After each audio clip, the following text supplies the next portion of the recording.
Hi everyone. Module 6-ലെ periodic ക്ലാസിഫിക്കേഷനും D and F block എലമെന്റ്സിന്റെയും ക്വസ്റ്റ്യൻസ് ആണ് ഈ സെഷനിൽ നമ്മൾ ഡിസ്കസ് ചെയ്യാൻ പോകുന്നത്. അതിനു മുൻപ് ഒരു കാര്യം, നമ്മുടെ HSA ബാച്ച് നിങ്ങൾക്കൊക്കെ അറിയാവുന്നത് പോലെ ഇപ്പോൾ വളരെ ചെറിയൊരു ഫീസിൽ അവൈലബിൾ ആണ്. 1000 rupees നിങ്ങൾക്കൊക്കെ അവൈലബിൾ ആയിരിക്കും. കംപ്ലീറ്റ് ഡീറ്റെയിൽസ് എന്തൊക്കെയാണ് നമ്മൾ ഈ ബാച്ചിൽ കവർ ചെയ്തത് എന്നുള്ളത് കൃത്യമായിട്ട് നിങ്ങൾക്ക് ഞാനിപ്പോൾ അപ്ഡേറ്റ് ചെയ്ത് തരാം. നമ്മളെ കോഴ്സിൻ്റെ ഒരു ഓവർവ്യൂ പറയുകയാണെങ്കിൽ മൊഡ്യൂൾ വൈസ്, ചാപ്റ്റർ വൈസ് ആയിട്ട് നിങ്ങൾക്ക് ഓരോ ടോപ്പിക്കും കവർ ചെയ്ത് പോയിട്ടുണ്ട്. ഇവിടെ കാണാൻ പറ്റുന്ന രീതിയിൽ നിങ്ങൾക്ക് ഏതെങ്കിലും ഒരു ചാപ്റ്റർ എടുക്കുകയാണെങ്കിൽ അതിൻ്റെ ടെസ്റ്റും അതേപോലെ ആ ടെസ്റ്റ് നിങ്ങൾക്ക് അറ്റംപ്റ്റ് ചെയ്യാൻ പറ്റും. അതിൻ്റെ ഡിസ്കഷനും അതിൻ്റെ PDF-ഉം നിങ്ങൾക്ക് അവൈലബിൾ ആയിരിക്കും. സബ് ടോപ്പിക് വൈസ് നിങ്ങൾക്ക് എല്ലാം തന്നെ ഡിസ്കസ് ചെയ്തിട്ടുള്ള ഡീറ്റെയിൽഡ് ആയിട്ടുള്ള റെക്കോർഡഡ് ക്ലാസ്സസും ഉണ്ടാകും. അതിൻ്റെ PDF-ഉം ഓഫ് കോഴ്സ് നിങ്ങൾ ഓപ്പൺ ചെയ്യുകയാണെങ്കിൽ PDF-ഉം നിങ്ങൾക്ക് അവൈലബിൾ ആയിരിക്കും. സോ നിങ്ങളുടെ കെമിസ്ട്രി പ്രിപ്പറേഷൻ കുറച്ചെങ്കിലും എൻഹാൻസ് ചെയ്യാൻ എത്രയും ഹെൽപ്ഫുൾ ആവുന്ന ഒരു കോഴ്സായിരിക്കും. 1000 rupees നിങ്ങൾക്ക് ഇപ്പോൾ അവൈലബിൾ ആയിരിക്കും. താഴെ കാണുന്ന നമ്പറിൽ ഇപ്പം തന്നെ കോൺടാക്ട് ചെയ്യുക, എൻറോൾ ചെയ്യുക. ഓൾറൈറ്റ്, അപ്പോൾ നമ്മുടെ സെഷനിലേക്ക് വരാം. ആദ്യത്തെ ക്വസ്റ്റ്യൻ അയണൈസേഷൻ എൻതാൽപ്പിയുമായി റിലേറ്റഡ് ആണ്. സെക്കൻഡ് പീരിയഡിലുള്ള എലമെന്റ്സിന്റെ അയണൈസേഷൻ എൻതാൽപ്പി. ഇവിടെ 2 എക്സെപ്ഷൻസ് ഉണ്ട് എന്നുള്ളത് നിങ്ങൾ മനസ്സിലാക്കുക. യെസ്, അയണൈസേഷൻ എൻതാൽപ്പി എന്ന് പറയുമ്പോൾ നിങ്ങൾക്കറിയാം, yes, along the period ionization enthalpy എന്താവും? യെസ്, ഇൻക്രീസസ് അല്ലേ? Along the period ionization enthalpy actually increases. And down the group എന്തായിരിക്കും? Down the group actually ionization enthalpy എന്തായിരിക്കും? ഡിക്രീസസ്. എന്തുകൊണ്ടായിരിക്കും? Yes, ionization enthalpy is inversely proportional to size എന്നൊക്കെ നമുക്ക് അറിയാവുന്ന കാര്യമാണ്. അപ്പോൾ ഇവിടെ second period elements left to റൈറ്റിലുള്ള എലമെന്റ്സ് ആണ് കൊടുത്തിരിക്കുന്നത് അല്ലേ? അങ്ങനെയാണെങ്കിൽ നമ്മുടെ എക്സ്പെക്റ്റഡ് ഓർഡർ എന്തായിരിക്കും? എക്സ്പെക്റ്റഡ് ഓർഡർ എന്ന് പറയുന്നത് യെസ്, ലിഥിയം, ബെറിലിയം, യെസ്, ഇങ്ങനെയായിരിക്കും അല്ലേ? Boron, carbon, nitrogen, oxygen, fluorine and then what, neon എന്നുള്ള രീതിയിൽ വരും. അങ്ങനെ ഒരു ഓപ്ഷനും നിങ്ങൾക്ക് എന്തായാലും ഇവിടെ കാണാൻ പറ്റും അല്ലേ? യെസ്.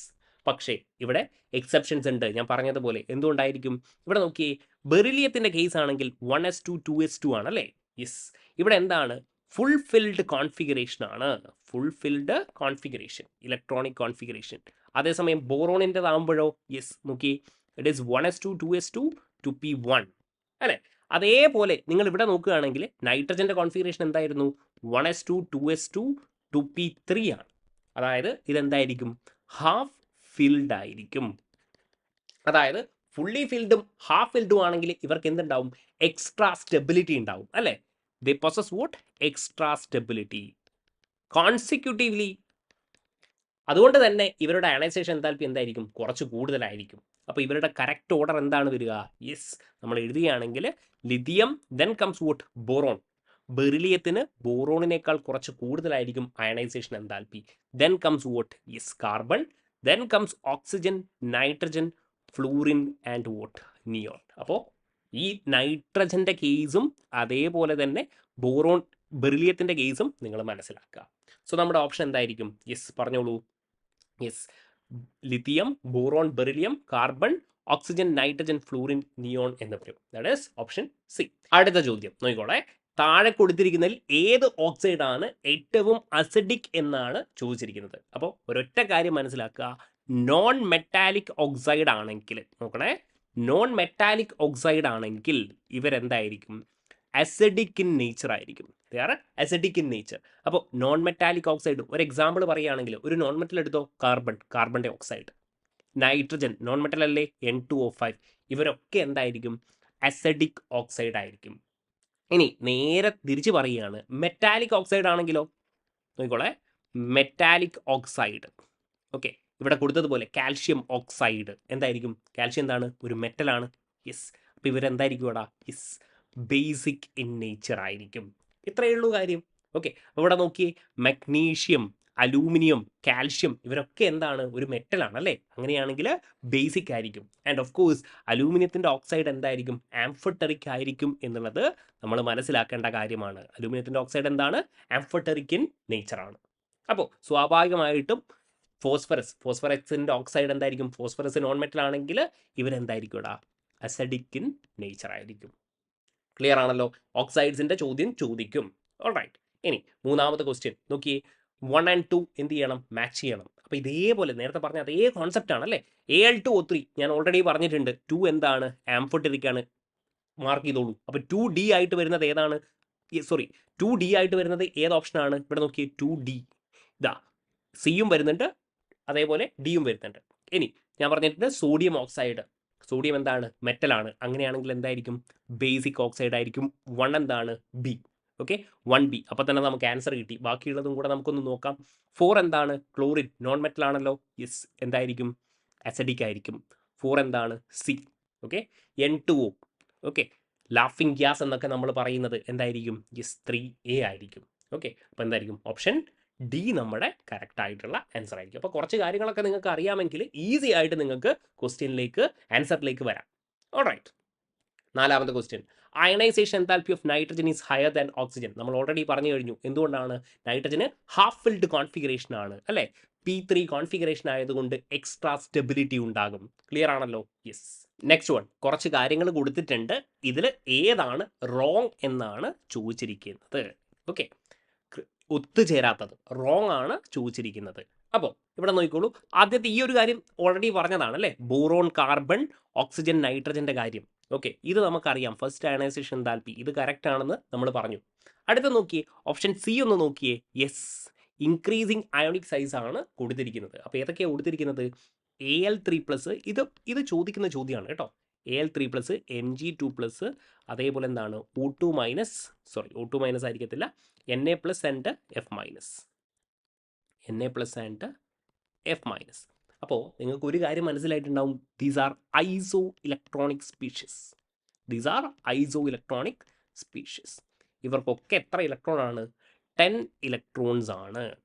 ഓക്കെ, അപ്പോൾ ഒരു കാര്യം മനസ്സിലാക്കുക മക്കളെ. ഗ്രേറ്റർ പോസിറ്റീവ് ചാർജ് ആണെങ്കിൽ ഐസോ ഇലക്ട്രോണിക് സ്പീഷീസിൻ്റെ കേസാണ് പറയുന്നത്. ഇവരുടെ സൈസ് എന്തായിരിക്കും?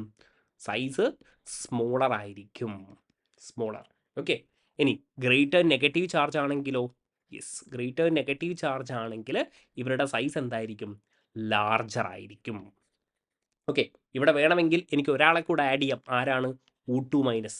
ഓക്കെ, അപ്പോൾ ഇവരുടെ സൈസിൻ്റെ ഓർഡർ എങ്ങനെയാണ് വരിക? യെസ്, Al3+ ലെസ് ദാൻ ഇങ്ങനെ വരും. ഓക്കെ, അപ്പോൾ യെസ്, ഓപ്ഷൻ എന്താണ്? കറക്റ്റ് ആണ് അല്ലേ? ഇതെന്താണ്? കറക്റ്റ് ആണ്. ഇനി ഇൻക്രീസിങ് മെറ്റാലിക് റേഡിയസ് ആണ് അടുത്തത് പറഞ്ഞിരിക്കുന്നത്. ഏതൊക്കെയാണ്? Lithium, sodium, potassium, rubidium, caesium ആണ് പറഞ്ഞിരിക്കുന്നത്. Down the group of course എന്തായിരിക്കും? സൈസ് എന്ത് ചെയ്യും? ഇൻക്രീസ് ചെയ്യും. Down the group size of course എന്താകും? ഇൻക്രീസ് ചെയ്യുന്നതായിട്ട് നമുക്ക് കാണാൻ പറ്റും. അപ്പോൾ എന്തായിരിക്കും? യെസ്, അതും കറക്റ്റ് ആണ്. അടുത്ത എന്താണ്? Increasing electron gain enthalpy. Yes, ഇത് നമുക്ക് അറിയേണ്ട ഒരു കാര്യമാണ്. ഇലക്ട്രോൺ ഗെയിൻ എൻതാൽപ്പിയുടെ കേസ് അല്ലേ? അപ്പോൾ നോക്കണേ, ഇലക്ട്രോൺ ഗെയിൻ എൻതാൽപ്പി. യെസ്, നമ്മൾ ഫ്ലൂറിൻ്റെയും ക്ലോറിൻ്റെയും ഇലക്ട്രോൺ നെഗറ്റിവിറ്റിയുടെ കേസാണ് പറയുന്നതെങ്കിൽ ആർക്കാണ് കൂടുതൽ? Electron negativity of fluorine is greater than vote? Chlorine. നമ്മൾ പറഞ്ഞിട്ടുണ്ട് അല്ലേ? ബോളിംഗ് സ്കെയിലിൽ ഏറ്റവും കൂടുതൽ ഇലക്ട്രോൺ നെഗറ്റീവ് ആയിട്ടുള്ളത് ആരാണ്? ഫ്ലൂറിനാണ്, 4.0. പക്ഷേ ഇലക്ട്രോൺ ഗെയിൻ എൻതാൽപ്പിയുടെ കേസ് വരുമ്പോൾ ആർക്കാണ് കൂടുതൽ? യെസ്, ക്ലോറിൻ എന്തായിരിക്കും? കൂടുതലായിരിക്കും കമ്പയർഡ് ടു ഫ്ലൂറിൻ. ഇതിൻ്റെ റീസൺ നമുക്ക് വേറൊരു ക്വസ്റ്റ്യൻ ആയിട്ട് തന്നെ നമുക്ക് പറയാം. എന്തുകൊണ്ടായിരിക്കും? Because of small size and repulsion. Okay, അപ്പോൾ അത് ഞാൻ അടുത്ത ക്വസ്റ്റ്യൻ ആയിട്ട് പറഞ്ഞുതരാം. അപ്പോൾ ഇത്രയും നിങ്ങൾ മനസ്സിലാക്കുക. Electron gain enthalpy of chlorine is greater than what? Fluorine എന്നാണ്. അപ്പോൾ ഇതെന്താണ്? ആക്ച്വലി തെറ്റാണ് അല്ലേ? അപ്പോൾ കറക്റ്റ് ആയിട്ടുള്ള ഓപ്ഷൻ എന്തായിരിക്കും? Option A. Electron gain enthalpy of chlorine is greater than what? Fluorine. Okay, yes. Next question. D block elements exhibit variable oxidation state. എന്തുകൊണ്ടായിരിക്കും? Yes, incomplete D subshell. വളരെ ഇമ്പോർട്ടൻ്റ് ആയിട്ടുള്ള കാര്യമാണ് അല്ലേ? ഡി ബ്ലോക്ക് എലമെന്റ്സ് എന്തുകൊണ്ടായിരിക്കും? Incomplete D subshell ആയതുകൊണ്ട് ഇവരെന്ത് ചെയ്യും? Variable ആയിട്ടുള്ള ഓക്സിഡേഷൻ സ്റ്റേറ്റ് കാണിക്കും അല്ലേ? നമുക്കറിയാം മാംഗനീസ് ഒക്കെ എന്തായിരിക്കും? +2, +3, +4 അപ് ടു +7 ഒക്കെ കാണിക്കുന്നുണ്ട് അല്ലേ? യെസ്, അപ്പോൾ വളരെ ഇമ്പോർട്ടൻ്റ് ആയിട്ടുള്ള കാര്യമാണ്. Next question. ഗ്രൂപ്പ് 16ൻ്റെ വേറൊരു പേരാണ് യെസ് ചാൽക്കോജൻ. ആലോചിച്ച് വെക്കണേ, ചാൽക്കോജൻ. ഇത് പറയണമെന്നില്ല. ചാൽക്കോജൻ എന്ന് പറഞ്ഞാൽ എന്താണ്? ഗ്രൂപ്പ് 16 ആണ്, ഓക്സിജൻ്റെ ഗ്രൂപ്പാണ്. ഓക്കെ, മെറ്റാലിക് ക്യാരക്ടർ ഈ ഓർഡർ തന്നെയാണോ എന്നാണ് ചോദിച്ചിരിക്കുന്നത്. അപ്പോൾ എന്താണ്? Oxygen, sulphur, selenium, tellurium and what? Polonium. അപ്പോൾ നമുക്കറിയാം down the group metallic character എന്താണ്? ഇൻക്രീസ് ചെയ്യും അല്ലേ? Yes, down the group metallic character yes increases. Metallic character എന്ത് ചെയ്യും? ഇൻക്രീസസ്. എന്തുകൊണ്ടാണ് ഇങ്ങനെ പറയുന്നത്? Because tendency to lose electron എന്തായിരിക്കും ഇവിടെ? Increases. Tendency to lose electron actually increases.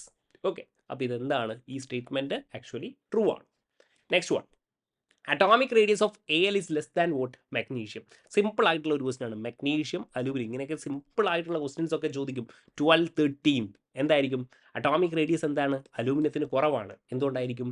Left to right ആണ് അല്ലേ? Yes, left to right atomic radius എന്ത് ചെയ്യും? ഡിക്രീസ് ചെയ്യുന്നതായിട്ട് നമുക്ക് കാണാൻ പറ്റും. എന്തുകൊണ്ടായിരിക്കും? ബിക്കോസ് എഫക്റ്റീവ് ന്യൂക്ലിയർ ചാർജ് എന്താണ്? Yes, increases. Because effective nuclear charge എന്ത് ചെയ്യും? Increases along the period. അതുകൊണ്ട് തന്നെ സൈസ് എന്തായിരിക്കും ഇവിടെ? സൈസ് ഡിക്രീസ് ചെയ്യുന്നതായിട്ട് നമുക്ക് കാണാൻ പറ്റും. അപ്പോൾ ന്യൂക്ലിയർ ചാർജ് അല്ലേ? Yes, aluminium has higher nuclear charge ആയിരിക്കും അല്ലേ? മെഗ്നീഷ്യത്തിനാണോ? അല്ല. യെസ്, അപ്പം എന്തായിരിക്കും? ഓപ്ഷൻ എ ആയിരിക്കും. നെക്സ്റ്റ് വൺ, ഒരു ഐസോ ഇലക്ട്രോണിക് സീരീസിൽ അയോണിക് റേഡിയസ് എന്തെല്ലാം അടിസ്ഥാനത്തിൽ വർദ്ധിക്കുന്നു എന്നാണ് ചോദിച്ചിരിക്കുന്നത്. അപ്പോൾ നമ്മൾ പറഞ്ഞ കാര്യം തന്നെയാണ്. ഇപ്പോൾ Al3+, Mg2+, Na+. ഓക്കെ, ഇങ്ങനെയാണെങ്കിൽ ഇവരുടെ സൈസ് എന്താണ്? യെസ്, Na+ന് എന്തായിരിക്കും? കൂടുതലായിരിക്കും. എന്തുകൊണ്ടായിരിക്കും? ഇവിടെ യെസ്, ഇവിടെ Al3+ന് എന്തായിരിക്കും? ഹൈ ന്യൂക്ലിയർ ചാർജ് ആയിരിക്കും. ഓക്കെ, Z എഫക്റ്റീവ് എന്തായിരിക്കും? കൂടുതലായിരിക്കും. ഇവിടെ എന്താണ്? യെസ്, ലെസ് ആയിരിക്കും. അപ്പോൾ ന്യൂക്ലിയർ ചാർജ് കുറയുമ്പോൾ സ്വാഭാവികമായിട്ടും ഇതിൻ്റെ സൈസ് എന്താവും? ഇൻക്രീസ് ചെയ്യും. അപ്പോൾ ഓപ്ഷൻ എന്തായിരിക്കും ഇവിടെ? യെസ്, ഓപ്ഷൻ സി ആയിരിക്കും correct answer. Next one, HF, HCl, HBr, HI ഇവരുടെ അസിഡിക് ഓർഡർ ആണ് ഇങ്ങനെ കൊടുത്തിരിക്കുന്നത്. ഇത് എന്തുകൊണ്ട് എന്നാണ് ചോദിച്ചിരിക്കുന്നത്. അപ്പോൾ സിമ്പിളായിട്ട് നമുക്ക് പറയാൻ പറ്റും അല്ലേ? HF ഇങ്ങനെയാണ്, HCl എന്തായിരിക്കും? യെസ്, HBr കുറച്ചും കൂടി ഇങ്ങോട്ടുണ്ടാവും, HI. ഓക്കെ, അപ്പോൾ ഏതാണ് ഏറ്റവും കൂടുതൽ അസിഡിക്? HI ആണെന്നാണ് പറഞ്ഞിരിക്കുന്നത്. എന്തുകൊണ്ടായിരിക്കും? എടാ, അസിഡിക് എന്ന് പറഞ്ഞാൽ എന്താണ്? H+ന് ഈസി ആയിട്ട് വിട്ടുകൊടുക്കാൻ പറ്റും. അപ്പോൾ നിങ്ങൾ നോക്കി, ഈ ബോണ്ട് എന്ത് ചെയ്യും? പെട്ടെന്ന് ബ്രേക്ക് ചെയ്യാൻ പറ്റത്തില്ലേ? നമുക്കറിയാം bond strength is inversely proportional to bond length. അപ്പോൾ ബോണ്ട് ലെങ്ത് കൂടുമ്പോൾ ബോണ്ട് സ്ട്രെങ്ത് എന്താവും? ഡിക്രീസ് ചെയ്യും അല്ലേ? അപ്പോൾ എന്തായിരിക്കും? Yes, decrease in bond dissociation energy. അങ്ങനെയാണെങ്കിൽ H+ന് എന്ത് ചെയ്യാൻ പറ്റും? ഈസി ആയിട്ട് വിട്ടുകൊടുക്കാൻ പറ്റും. അങ്ങനെയാണെങ്കിൽ ഇവരെന്തായിരിക്കും? മോർ അസിഡിക് ആയിരിക്കും. ഓക്കെ, നെക്സ്റ്റ് വൺ, സെക്കൻഡ് പീരീഡിലുള്ള എലമെൻസിന് ഡി ഓർബിറ്റൽസ് ഇല്ല, അതിനാൽ ഇവർ ഹയർ ഓക്സിഡേഷൻ സ്റ്റേറ്റ് ആണോ? അല്ല. Shows lower coordination number. Correct ആണ്. എന്തുകൊണ്ടാണ്? ഇപ്പോൾ ഓക്സിജൻ്റെയും സൾഫറിൻ്റെയും കേസൊക്കെ എടുക്കുക നിങ്ങൾ. ഓക്സിജൻ എന്തായിരിക്കും? കോമ്പൗണ്ട് ഫോം ചെയ്യുന്നത് നോക്കി, H2O ഇങ്ങനെയായിരിക്കും അല്ലേ? അതേസമയം സൾഫർ എന്താണ്? SF6 ഒക്കെ ഫോം ചെയ്യുന്നത് കാണാം. ഇവിടെ കോർഡിനേഷൻ നമ്പർ എത്രയാണ്? 6 ആണ്. ഇവിടെ എത്രയാണ്? 2 മാത്രമേ ഉള്ളൂ. എന്തുകൊണ്ടാണ് ഇവരിങ്ങനെ 6 ഒക്കെ ഫോം ചെയ്യുന്നത്? Because it has vote? Vacant D orbitals. Vacant D orbitals. അതുകൊണ്ട് തന്നെ ഇവിടെ സെക്കൻഡ് പീരീഡിലുള്ള എലമെൻസിന് നൈട്രജൻ ആണെങ്കിലും ഓക്സിജൻ ആണെങ്കിലും ഫ്ലൂറിൻ ആണെങ്കിലും ഒക്കെ എന്താണ്? യെസ്, ഡി ഓർബിറ്റൽസിന് ആബ്സെൻ്റ് ആണ്. അതുകൊണ്ട് തന്നെ ഇവർക്ക് എന്തായിരിക്കും? ലോവർ കോർഡിനേഷൻ നമ്പറെ കാണിക്കാൻ പറ്റും. ഓക്കെ, അതുകൊണ്ടാണ് നമ്മൾ ഇപ്പോൾ പറയത്തില്ലേ, നൈട്രജൻ്റെ ഫോസ്ഫറസും നൈട്രജനും എടുക്കുകയാണെങ്കിൽ PCl5 എന്തായിരിക്കും? എക്സിബിറ്റ് ചെയ്യും. അതേസമയം NCl5 എക്സിബിറ്റ് ചെയ്യുന്നുണ്ടോ? ഇല്ല.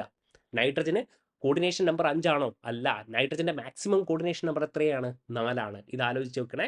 ഇത് വളരെ ഇമ്പോർട്ടൻ്റ് ആയിട്ടുള്ള ഒരു കാര്യമാണ്. ഇവിടെ ഞാൻ എഴുതി തരാം. യെസ്, നൈട്രജൻ്റെ മാക്സിമം കോവാലൻസി എന്ന് പറയുന്നത് എന്താണ്? യെസ്, വളരെ ഇമ്പോർട്ടൻ്റ് ആയിട്ടുള്ള കാര്യമാണ്. നൈട്രജൻ്റെ മാക്സിമം കോവാലൻസി എന്ന് പറയുന്നത് യെസ് 4 ആണ്. ഓക്കെ, 5 ഒരിക്കലും ആകത്തില്ല. ഇനി പക്ഷേ നൈട്രജൻ്റെ മാക്സിമം ഓക്സിഡേഷൻ സ്റ്റേറ്റ് എത്രയാണ്? +5 ആണ്. ഇത് ആലോചിച്ച് വെക്കണേ. ഈ 4 എന്ന് പറയുമ്പോൾ ഒരു എക്സാമ്പിൾ പറഞ്ഞാൽ NH4+. അപ്പം 4 ബോണ്ട് ഫോം ചെയ്തിട്ടുണ്ട്. അത് തന്നെയാണ് കോവാലൻസി എന്ന് നമ്മൾ പറയുന്നത്, coordination number. Okay, yes, option B. Next one, D block elements colour കാണിക്കുന്നത് എന്തുകൊണ്ടാണ്? യെസ്, നമുക്കറിയാം അല്ലേ, അൺപെയ്ഡ് ഡി ഇലക്ട്രോൺസ് അല്ലേ, കോസസ് വോട്ട്? D transition. ഇതിൽ എക്സെപ്ഷൻസ് ഉണ്ട് അല്ലേ. KMnO4 കളർ എന്താണ്? യെസ്, KMnO4ൻ്റെ കളർ എന്താണ്? പർപ്പിൾ പിങ്ക് ആണ്. Purple pink. ഇവിടെ ഡി ഇലക്ട്രോൺസ് ഉണ്ടോ? ഇല്ല, D0. എന്നിട്ടും ഇവർ കളർ കാണിക്കുന്നു. എന്തുകൊണ്ടാണ്?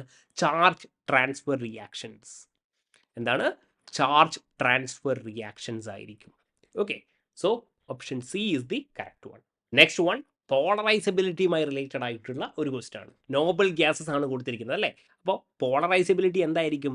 Yes, polarizability is directly proportional to what size. Size increase ചെയ്യുമ്പോൾ സ്വാഭാവികമായിട്ടും എന്ത് ചെയ്യും? പോളറൈസബിലിറ്റി ഇൻക്രീസ് ചെയ്യും. അപ്പോൾ ഹീലിയം ടു സിനോൺ എന്തായിരിക്കും? സൈസ് ഇൻക്രീസ് ചെയ്യുന്നു, അപ്പോൾ പോളറൈസബിലിറ്റി എന്ത് ചെയ്യുന്നു? ഇൻക്രീസ് ചെയ്യുന്നു. Option B. Next one, group 15-ൽ നൈട്രജൻ ടു ബിസ്മത്ത്. അപ്പോൾ എന്തായിരിക്കും? നൈട്രജൻ ഇവിടെ എഴുതി നോക്കാം നമുക്ക്. Phosphorus, arsenic, antimony and what bismuth. അപ്പോൾ ഓക്സിഡേഷൻ സ്റ്റേറ്റ് ആണ് ചോദിച്ചിരിക്കുന്നത് അല്ലേ. അപ്പോൾ നൈട്രജൻ്റെ ഓക്സിഡേഷൻ സ്റ്റേറ്റ് എത്രയാണ് സ്റ്റേബിൾ ആയിട്ടുള്ളത്? ഇസ് +5 എന്ന് പറഞ്ഞിട്ടുണ്ട്. പക്ഷേ ബിസ്മത്തിലേക്ക് വരുമ്പോൾ ഇവിടെ എന്തായിരിക്കും? ഇവരുടെ സ്റ്റേബിൾ ഓക്സിഡേഷൻ സ്റ്റേറ്റ് എന്ന് പറയുന്നത് +3 ആയിരിക്കും. എന്തുകൊണ്ടായിരിക്കും? Yes, because of inert pair effect. Okay, എന്താണ് ഇനേർട്ട് പെയർ എഫക്റ്റ് എന്നുള്ളത് നിങ്ങൾക്ക് അറിയാമെന്ന് ഞാൻ വിശ്വസിക്കുന്നു. എന്തായിരിക്കും? 2 less than the group oxidation state. Group oxidation state ആയിരിക്കും അല്ലേ. +5 ആണെങ്കിൽ ഇവിടെ എന്തായിരിക്കും? +3 ആയിരിക്കും കാണിക്കുന്നത്. അപ്പോൾ ആലോചിച്ച് വെക്കുക, താഴെയുള്ള elements because of inert pair effect 2 less than the group oxidation state ആയിരിക്കും. അപ്പോൾ എന്തായിരിക്കും ഇവിടെ? Oxidation state changes from what +5 to +3. Okay. Question number 15, transition metal exhibit catalytic property. വളരെ ഇമ്പോർട്ടൻ്റ് ആണ്, NCERT-യിൽ കൃത്യമായിട്ട് പറഞ്ഞിട്ടുള്ള കാര്യമാണ്. Multiple oxidation state and surface adsorption. അതുകൊണ്ടാണ് എന്ത് ചെയ്യുന്നത്? പല കാറ്റലിറ്റിക് ആക്ടിവിറ്റീസിനും ആരായിട്ട് യൂസ് ചെയ്യുന്നത്? ഡി ബ്ലോക്ക് എലമെൻസിനെ യൂസ് ചെയ്യുന്നത്. ഓക്കെ, FE നമുക്കറിയാം അല്ലേ. ഈ ഹേബർ പ്രോസസ്സിലൊക്കെ FE ആണ് നമ്മുടെ കാറ്റലിസ്റ്റ് ആയിട്ട് യൂസ് ചെയ്യുന്നത്. അതേപോലെ പല എലമെൻസും V2O5 അല്ലേ, വനേഡിയം പെൻറ്റോക്സൈഡ് ഒക്കെ നമ്മുടെ കാറ്റലിസ്റ്റ് ആയിട്ട് ആക്ട് ചെയ്യുന്നുണ്ട്. So yes, multiple oxidation state and surface absorption. Question number 16, second period elements lithium to fluorine chemistry third പീരീഡിൽ ഉള്ളതിൽ നിന്നും വ്യത്യസ്തമാണ്. കാരണം എന്താണ്? യെസ്, നമ്മുടെ lithium, beryllium, boron, carbon, nitrogen, ഇങ്ങനെ ഫ്ലൂറിൻ വരെ ഇവർക്ക് എന്തായിരിക്കും? യെസ്, ഇവരുടെ കെമിസ്ട്രി എന്ന് പറയുന്നത് കുറച്ച് ഡിഫറെൻ്റ് ആണ്. ഇവർ അനോമലസ് പ്രോപ്പർട്ടി കാണിക്കും എന്ന് നമ്മൾ പറയാറുണ്ട് അല്ലേ. അനോമലസ് പ്രോപ്പർട്ടി എന്തുകൊണ്ടായിരിക്കും? യെസ്, ബിക്കോസ് ഇവരുടെ സൈസ് എന്താണ്? വളരെ ചെറുതാണ്. Small size and of course ഇത് സെക്കൻഡ് പീരിയഡ് എലമെൻ്റ് ആണെങ്കിൽ നമ്മൾ ഓൾറെഡി പറഞ്ഞിട്ടുണ്ട് ഇവർക്ക് എന്തായിരിക്കും? വേക്കൻറ്റ് ഡി ഓർബിറ്റൽസ് ഇല്ല എന്നുള്ളതും നമ്മൾ പറഞ്ഞിട്ടുള്ള കാര്യമാണ്. സോ ഈ രണ്ട് കാര്യങ്ങൾ കൊണ്ട് ഇവരെന്ത് കാണിക്കും? ബാക്കി എലമെൻസിനെ കമ്പയർ ചെയ്യുമ്പോൾ അനോമലസ് പ്രോപ്പർട്ടി കാണിക്കും. വിച്ച് മീൻസ് ഓപ്ഷൻ എന്തായിരിക്കും? Option A, small size and absence of D orbitals. Okay. Question number 17, Na+നേക്കാളും Mg2+ന് അയണിക് റേഡിയസ് എന്താണ്? കുറവാണ്. നമ്മൾ ഓൾറെഡി പറഞ്ഞിട്ടുള്ള കാര്യമാണ് അല്ലേ. Yes, Mg2+, yes, Na+, isoelectronic species ആണ് അല്ലേ. Mg2+ന് ഇവിടെ എന്തായിരിക്കും? യെസ്, എഫക്റ്റീവ് ന്യൂക്ലിയർ ചാർജ് എന്തായിരിക്കും? ഗ്രേറ്റർ ആയിരിക്കും. എഫക്റ്റീവ് ന്യൂക്ലിയർ ചാർജ് എന്ന് പറഞ്ഞാൽ എന്താണ്? ബേസിക്കലി ഇവിടെ എത്ര പ്രോട്ടോൺ ആണ്? യെസ്, ഇവിടെ 12 പ്രോട്ടോൺ ആണ് അല്ലേ. യെസ്, ഇവിടെ ആകുമ്പോഴോ 11. അപ്പോൾ ഇവിടെ രണ്ടിലും എത്രയാണ്? 10 ഇലക്ട്രോൺസ് ആണ് അല്ലേ. യെസ്, അപ്പോൾ നിങ്ങളതൊന്ന് ഒന്ന് ആലോചിച്ച് നോക്കൂ. 12 ഇലക്ട്രോൺ 10 ഇലക്ട്രോണിനെ അട്രാക്ട് ചെയ്യുന്നതാണോ 11 ഇലക്ട്രോൺ 10 ഇലക്ട്രോണിനെ അട്രാക്ട് ചെയ്യുമ്പോഴാണോ കൂടുതൽ അട്രാക്ഷൻ ഉണ്ടാകുക?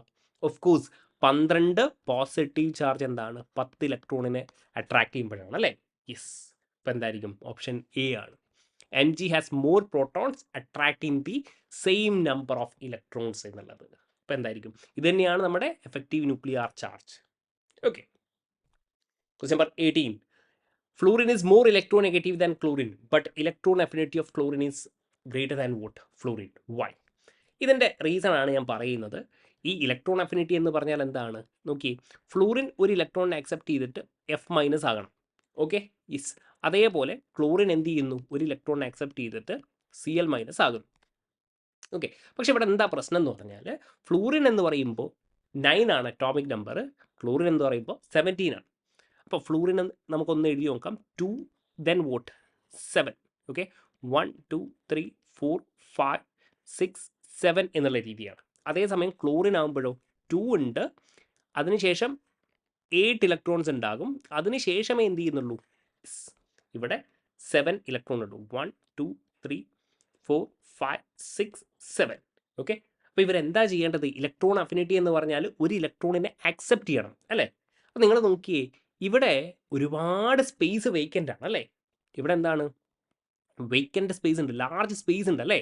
വേക്കൻ്റ് എന്ന് പറയാൻ ലാർജ് സ്പേസ് ഉണ്ട്. അതേസമയം ഇവിടെ നോക്കിയേ, ഇവിടെ കുറച്ച് സ്പേസേ ഉള്ളൂ അല്ലേ? ആൻഡ് ഓഫ് കോഴ്സ് ഇവിടെ എന്തുണ്ട്? ഇവിടെ നോക്കിക്കോളൂ. യെസ്, ഇതൊക്കെ എന്താണ്? ഇലക്ട്രോൺസ് ആണ് അല്ലേ? ഇലക്ട്രോൺസ് ആണ്. അടുത്തതായിട്ട് ഒരു ഇലക്ട്രോൺ ഇവിടെ വരുമ്പോൾ ഇവിടെ എന്തുണ്ടാവും? യെസ്, ഇലക്ട്രോൺ റിപ്പൽഷൻ ഉണ്ടാവത്തില്ലേ? രണ്ടുപേരും നെഗറ്റീവ് ചാർജ് തന്നെയല്ലേ? അപ്പോൾ ഇവിടെ എന്തുണ്ടാവും? ഇന്റർ ഇലക്ട്രോണിക് റിപ്പൽഷൻ ഉണ്ടാകും. പക്ഷേ ഇവിടെ എന്തായിരിക്കും? ഇവിടെ ലാർജ് വേക്കൻറ്റ് സ്പേസ് ഉണ്ടായതുകൊണ്ട് ഇന്റർ ഇലക്ട്രോണിക് റിപ്പൽഷൻ എന്തായിരിക്കും? ഇവിടെ ലെസ് ആയിരിക്കും. അപ്പോൾ എന്ത് ചെയ്യും? ക്ലോറിൻ എന്ത് ചെയ്യാൻ പറ്റും? യെസ്, ക്ലോറിന് ഈസി ആയിട്ട് ആക്സെപ്റ്റ് ചെയ്യാൻ പറ്റും.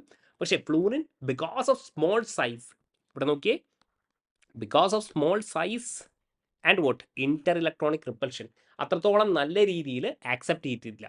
ആരെ കമ്പയർ ചെയ്യുമ്പോൾ? ഫ്ലൂറിനെ കമ്പയർ ചെയ്യുമ്പോൾ, ക്ലോറിനെ കമ്പയർ ചെയ്യുമ്പോൾ. ഓക്കെ, അപ്പോൾ അതാണ് മക്കളെ കാര്യം. നമ്മൾ ഓൾറെഡി പറഞ്ഞിട്ടുണ്ട്, electron affinity of chlorine is greater than what? Fluorine. എന്തുകൊണ്ടാണ്? Fluorine is smaller and what? More electron repulsion. Option B. Next one, periodic ടേബിളിൽ മുള്ളിക്കൻ സ്കെയിൽ ഇലക്ട്രോനെഗറ്റിവിറ്റി എങ്ങനെ കണ്ടെത്തും എന്നുള്ളതാണ് ചോദിച്ചിരിക്കുന്നത്. അപ്പോൾ എന്തായിരിക്കും? യെസ്, ഇലക്ട്രോനെഗറ്റിവിറ്റി മുള്ളിക്കൻ സ്കെയിൽ എന്തായിരിക്കും?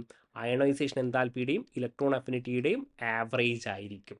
ഓക്കെ, അപ്പോൾ ഇമ്പോർട്ടൻ്റ് ആയിട്ട് മനസ്സിലാക്കി വെക്കുക. അയണൈസേഷൻ എൻതാൽപ്പിയും ഇലക്ട്രോൺ അഫിനിറ്റിൻ്റെയും വാല്യൂ തരും, ഇലക്ട്രോനെഗറ്റിവിറ്റി കണ്ടുപിടിച്ചാൽ മതി. ഓക്കെ, ആവറേജ് എടുത്താൽ മതി. നമുക്ക് എന്ത് കിട്ടും?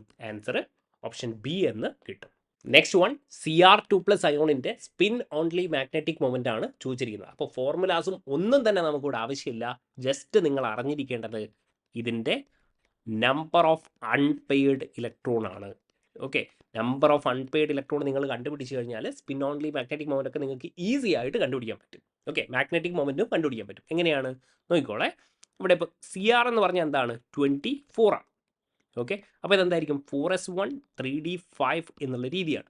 ഓക്കെ, ഇലക്ട്രോണിക് കോൺഫിഗറേഷൻ ഇത് നിങ്ങൾക്ക് അറിഞ്ഞിരിക്കണം. അപ്പോൾ Cr2+ എന്ന് പറയുമ്പോൾ എന്തായിരിക്കും? 3d4 ആയിരിക്കുമല്ലോ. അതായത് ഒരു ഇലക്ട്രോൺ 4sൽ നിന്നും പോകും, ഒരു ഇലക്ട്രോൺ എവിടെ നിന്നും പോകും? യെസ്, 3dയിൽ നിന്നും പോകും. അങ്ങനെയാണെങ്കിൽ 3d4. അങ്ങനെയാണെങ്കിൽ അൺപെയ്ഡ് ഇലക്ട്രോൺ എത്രയാണ് മക്കളെ? എത്രയാണ്? 4 വരികയാണെങ്കിൽ നിങ്ങൾ എഴുതിക്കോളൂ. That is what? 4.90. ഓക്കെ, വേറെ ഒന്നും നിങ്ങൾ ചെയ്യേണ്ട. നിങ്ങൾക്ക് ഇങ്ങനെ തന്നെയായിരിക്കും ഓപ്ഷൻസ് തരിക, 2, 3, 4 എന്നൊക്കെ പറഞ്ഞിട്ട്. അല്ലാതെ 4.9, 4.8 എന്നൊന്നും നിങ്ങൾക്ക് തരത്തില്ല. അപ്പോൾ 4 വന്നാൽ എന്തായിരിക്കും? 4.9.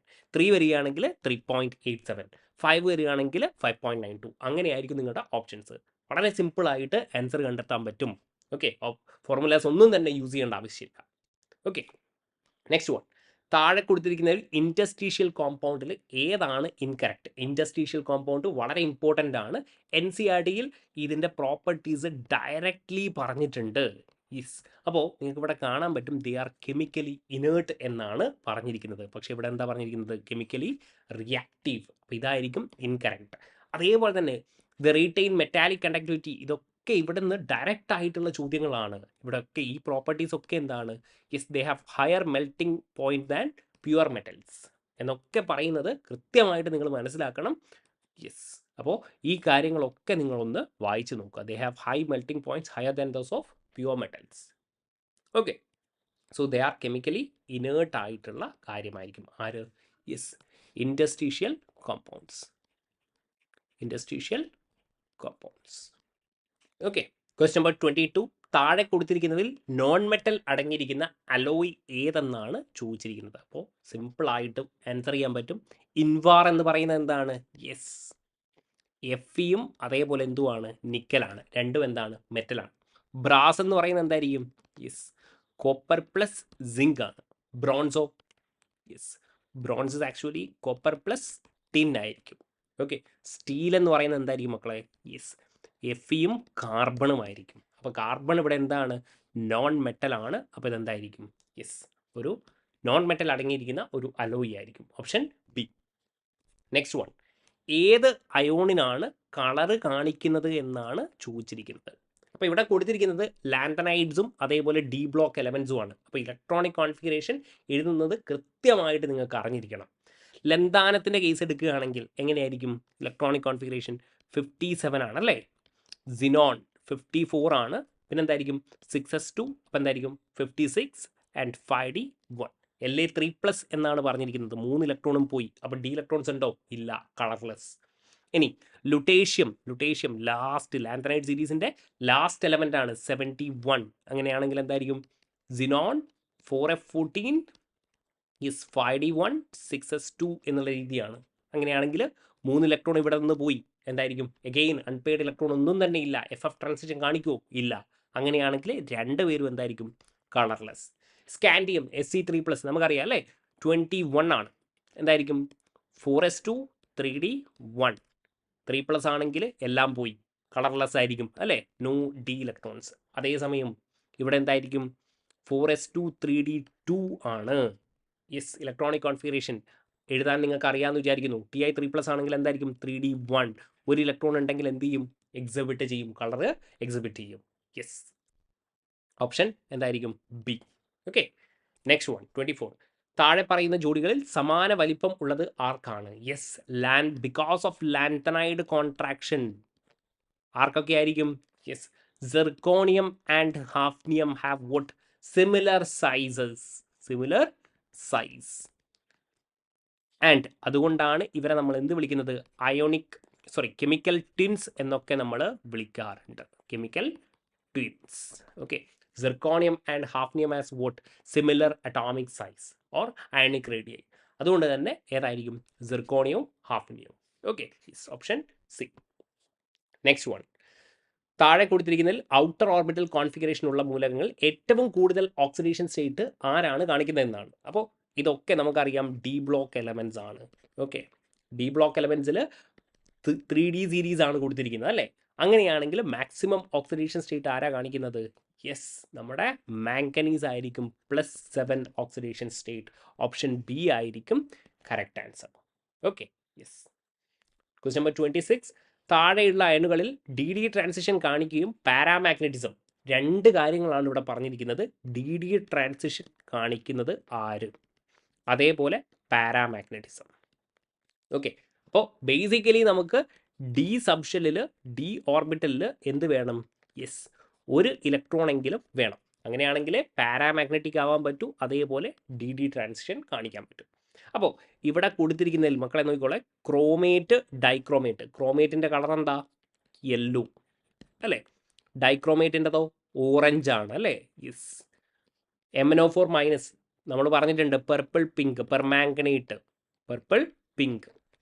ഇവരൊക്കെ കളർ കാണിക്കും. പക്ഷെ എന്തുകൊണ്ടാണ്? ഇവർക്കൊക്കെ ഡി ഇലക്ട്രോൺസ് എത്രയാണ്? 0 ആയിരിക്കും. ഇവരെങ്ങനെയാണ് കളർ കാണിക്കുന്നത്? Because of charge transfer reactions. Because of charge transfer reactions. Okay, they exhibit colour because of charge transfer reaction. അതേസമയം MnO4 മാംഗനേറ്റ് അയോൺ.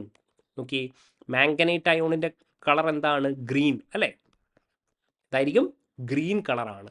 ഇവിടെ എന്താണ്? യെസ്, Mn+6 ആണ് ഓക്സിഡേഷൻ സ്റ്റേറ്റ് അല്ലേ. അങ്ങനെയാകുമ്പോൾ യെസ്, ഇവിടെ D1 ഒരു ഇലക്ട്രോൺ ഉണ്ടാകും. അൺപെയ്ഡ് ഇലക്ട്രോൺ പ്രസന്റ് ആണ്, പാരാമാഗ്നറ്റിക് ആയിരിക്കും. So it shoes vote? DD transition as well. അപ്പോൾ എന്തായിരിക്കും? Option D is the correct answer. Next question. Acidified K2Cr2O7 അല്ലേ, പൊട്ടാഷ്യം ഡൈക്രോമേറ്റ് K2Cr2O7 കൊടുത്തിട്ടുണ്ട്. ഓക്കെ, Na2SO3യുമായി റിയാക്ട് ചെയ്യുമ്പോൾ നമുക്ക് എന്ത് കിട്ടുന്നു? ഒരു ഗ്രീൻ കളർ കോമ്പൗണ്ട് നമുക്ക് കിട്ടുന്നു എന്ന് പറയുന്നുണ്ട്. അപ്പോൾ ഇത് എന്തിൻ്റെ ഫോർമേഷൻ കൊണ്ടാണ്? Chromium sulphate. ഇമ്പോർട്ടൻ്റ് ആണ്, ആലോചിച്ച് വെക്കുക. Cr2SO4 ത്രൈസ് എന്നുള്ളത് ആലോചിച്ച് വെക്കുക. ഓക്കെ, അപ്പോൾ ഓപ്ഷൻ എന്തായിരിക്കും? Option A. Next one 28. ആക്ടിനോയിഡ്സിൽ വിപുലമായ ഓക്സിഡേഷൻ സ്റ്റേറ്റ്, അതായത് ഹയർ ഓക്സിഡേഷൻ സ്റ്റേറ്റ് ആരാണ് കാണിക്കുന്നത്? ആക്ടിനോയിഡ്സ് ആണ് കാണിക്കുന്നത് എന്നാണ് പറയുന്നത്. എന്തുകൊണ്ടായിരിക്കും? നോക്കിക്കോളെ, നമ്മൾ ലാന്തനൈഡ്സിൻ്റെ കേസ് എടുക്കുകയാണെങ്കിൽ ഇവിടെ നമുക്ക് 4F ഉണ്ട്, അതേപോലെ 5D ഉണ്ട്, 6S ഉണ്ട്. ഓക്കെ, ഇനി ആക്ടിനോയിഡ്സിൻ്റെ കേസ് എടുക്കുകയാണെങ്കിൽ 5F ഉണ്ട്, 6D ഉണ്ട്, 7S ഉണ്ട്. ഓക്കെ, ഇവിടെ ഈ ലാന്തനൈഡ്സ് മെയിൻലി കാണിക്കുന്ന ഓക്സിഡേഷൻ സ്റ്റേറ്റ് എത്രയാണ്? +3 ആണ്. മാക്സിമം എന്തും കാണിക്കും? +4ഉം കാണിക്കും. അപ്പോൾ നിങ്ങൾ ഇവിടെ നോക്കുകയാണെങ്കിൽ 2 1. ഓക്കെ, ഇവിടെയുള്ള ഇലക്ട്രോൺസ്, 4Fലുള്ള ഇലക്ട്രോൺസ് എന്ത് ചെയ്യത്തില്ല? ആക്റ്റീവ്ലി എന്ത് ചെയ്യുന്നില്ല? പാർട്ടിസിപ്പേറ്റ് ചെയ്യുന്നില്ല. അതായത് ഈ 3 ഇലക്ട്രോൺസ് ആണ് മാക്സിമം വിട്ടുകൊടുക്കുന്നത്. ഓക്കെ, അതുകൊണ്ടാണ് ഇവരുടെ ഓക്സിഡേഷൻ സ്റ്റേറ്റ് 3 ആവുന്നതും മാക്സിമം എന്താവുന്നതും? യെസ്, +4 ആവുന്നതും. ഓക്കെ, ആക്റ്റീവ്ലി ആര് പാർട്ടിസിപ്പേറ്റ് ചെയ്യുന്നില്ല? Actively do not participate. ആര്? Yes, 4f orbitals. അതേസമയം ആക്ടിനോയിഡ്സിലേക്ക് വരുമ്പോൾ 5fഉം പാർട്ടിസിപ്പേറ്റ് ചെയ്യും, 6dയും പാർട്ടിസിപ്പേറ്റ് ചെയ്യും, 7sഉം പാർട്ടിസിപ്പേറ്റ് ചെയ്യും. അതുകൊണ്ട് തന്നെ ഇവരെന്ത് ചെയ്യും? ഹയർ ഓക്സിഡേഷൻ സ്റ്റേറ്റ് ആയിട്ടുള്ള +6ഉം +7 ഒക്കെ ഇവരെന്ത് ചെയ്യും? കാണിക്കും. ഓക്കെ, അപ്പോൾ എന്തുകൊണ്ടാണ് ഇവരുടെ എനർജീസ് 5f 6d 7s ഇവരുടെ എനർജി എന്തായിരിക്കും? കമ്പയറബിൾ ആണ്. ഓക്കെ, അതുകൊണ്ടാണ് ഇവരെന്ത് ചെയ്യുന്നത്? കുറച്ചുകൂടി ഹയർ ആയിട്ടുള്ള ഓക്സിഡേഷൻ സ്റ്റേറ്റ് കാണിക്കുന്നത്. ഓക്കെ, യെസ്, അതുകൊണ്ടാണ്. Okay, 5f 6d 7s levels have comparable energies. Okay, option C. Question number 29, gadolinium. Okay, ഗഡോലിനിയത്തിൻ്റെ ഇലക്ട്രോണിക് കോൺഫിഗറേഷൻ എഴുതാൻ ചോദിക്കും. ഇവിടെ മിക്കവാറും ചോദിക്കുന്നതാണ് ഗഡോലിനിയം, യൂറോപ്പിയം, ലുട്ടേഷ്യം, ഇതൊക്കെ ചോദിക്കുന്നതാണ് കേട്ടോ. അപ്പോൾ ഗഡോലിനിയത്തിൻ്റെത് മക്കളെ ഇങ്ങനെയാണ്. 64 ആണല്ലേ, അപ്പോൾ സിനോൺ ഉണ്ടാകും. സിനോൺ എന്ന് പറയുമ്പോൾ എന്തായി? 54 ആയി. ഓക്കെ, ഇനി എന്തായിരിക്കും? ഇവിടെ 6s2. ഓക്കെ, ഇവിടെ 5dയിൽ ഒരു ഇലക്ട്രോൺ ഉണ്ടാകും. ആൻഡ് 4fൽ എന്തായിരിക്കും? 7. ഓക്കെ, അപ്പോൾ നിങ്ങൾ നോക്കി 56, 57 ആൻഡ് 64. അതേപോലെ യൂറോപ്പിയം നോക്കിയേ. യൂറോപ്യത്തിൽ എന്തായിരിക്കും? 63 എന്ന് പറയുമ്പോൾ സിനോൺ 4f7 6s2 എന്നുള്ള രീതിയായിരിക്കും. ഓക്കെ, ഡിയിൽ ഇലക്ട്രോൺ ഉണ്ടാവില്ല. അതേപോലെയാണ് ലുട്ടേഷ്യം 71. ആലോചിച്ച് നോക്കണേ, സിനോൺ 4f14 5d1 6s2 എന്നുള്ള രീതിയായിരിക്കും ലുട്ടേഷ്യം. നമ്മൾ ഓൾറെഡി കണ്ടു കഴിഞ്ഞാണ്. അപ്പോൾ ഈ 3 ആളുടെയും ഇലക്ട്രോണിക് കോൺഫിഗറേഷൻ നിങ്ങൾ ബൈഹാർട്ട് ചെയ്യുകയാണെങ്കിൽ ബൈഹാർട്ട് ചെയ്തോളൂ. നമ്മുടെ ക്ലാസ്സുകളിൽ എല്ലാ എലമെൻറ്റിൻ്റെയും ഇലക്ട്രോണിക് കോൺഫിഗറേഷൻ എഴുതാനുള്ള ട്രിക്കൊക്കെ പറഞ്ഞു കൊടുത്തിട്ടുണ്ടായിരുന്നു. പക്ഷേ അതൊക്കെ പറയുകയാണെങ്കിൽ സെഷൻ വല്ലാതെ വലുതാകും. അപ്പോൾ ഇമ്പോർട്ടൻ്റ് ആയിട്ട് നിങ്ങൾ ഈ 3 എലമെൻസിൻ്റെത് പഠിച്ചു വെക്കുക. ഓക്കെ, നൗ ഫൈനലി അഗെയിൻ ഏതാണ് സെയിം അറ്റോമിക് റേഡിയസ്? ഇത് ഓൾറെഡി പറഞ്ഞിരിക്കുന്ന കാര്യമാണ് അല്ലേ? എന്തായിരുന്നു? സിർക്കോണിയവും ഹാഫ്നിയവുമാണ്, because of lanthanide contraction. Okay, so കുറച്ച് ക്വസ്റ്റ്യൻസ് ഒക്കെ പീരിയോഡിക് ക്ലാസിഫിക്കേഷനും അതേപോലെ തന്നെ ട്രാൻസിഷൻ എലമെൻസും എഫ് ബ്ലോക്ക് എലമെൻറ്റും ആയിട്ടൊക്കെ നമ്മൾ ഡിസ്കസ് ചെയ്തിട്ടുണ്ട്. അപ്പോൾ നല്ല രീതിയിൽ തന്നെ നിങ്ങൾ പ്രിപ്പയർ ചെയ്യുക. ഇനി ഏത് ടോപ്പിക്കാണോ നിങ്ങൾക്ക് ആവശ്യമുള്ളത് അതൊന്ന് നിങ്ങൾ കമൻറ്റ് ചെയ്തേക്കുക. ആ ക്വസ്റ്റ്യൻസ് നമുക്ക് ഡിസ്കസ് ചെയ്യാം. എനിക്ക് തോന്നുന്നു കെമിക്കൽ ബോണ്ടിങ് ഒക്കെ കുറച്ചും കൂടി ഇമ്പോർട്ടൻ്റ് ആണ്, നമുക്ക് ഡിസ്കസ് ചെയ്യാം എന്നുള്ളത്. ഓക്കെ, എന്തായാലും നല്ല രീതിയിൽ തന്നെ നിങ്ങൾ പ്രിപ്പയർ ചെയ്യുക. All the best guys.